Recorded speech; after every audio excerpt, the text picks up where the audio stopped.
नाज़िम बाबर आज़म taste T20 one day जे कप्तानी तां इस्तीफ़ा ॾेई छॾी आहे। वर्ल्ड कप 2023 में नाकामी खां पोइ पाकिस्तानी क्रिकेटर टीम जे कप्तान बाबर आज़म इस्तीफ़ा ॾेई छॾी आहे। बाबर आज़म चयो आहे त पाकिस्तानी टीम जे क़यादत ॾियण ते PCB जो शुक्रगुज़ार आहियां, टिनी फॉर्मेट्स में खेॾणु बरक़रार रखंदसि। बाबर आज़म चयो आहे त नए कप्तान जी मुकमल हिमायत कंदो रहंदसि। कप्तान जी हैसियत में 2023 वर्ल्ड कप में नाकामी खे क़बूल कयां थो।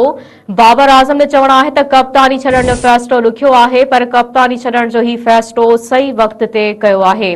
हिकु भेरो ॿीहर रवां खे ब्रेकिंग न्यूज़ ॾियूं पिया। बाबर आज़म टेस्ट T20 ऐं वनडे जे कप्तानी तां इस्तीफ़ा ॾेई छॾी आहे। वर्ल्ड कप 2023 में नाकामी खां पोइ पाकिस्तानी क्रिकेटर टीम जे कप्तान बाबर आज़म इस्तीफ़ा ॾेई छॾी आहे। बाबर आज़म चयो आहे त पाकिस्तानी टीम जे क़यादत ॾियण ते PCB जो शुक्रगुज़ार आहियां, टिन्ही फॉर्मेट्स में खेॾणु बरक़रार रखंदसि।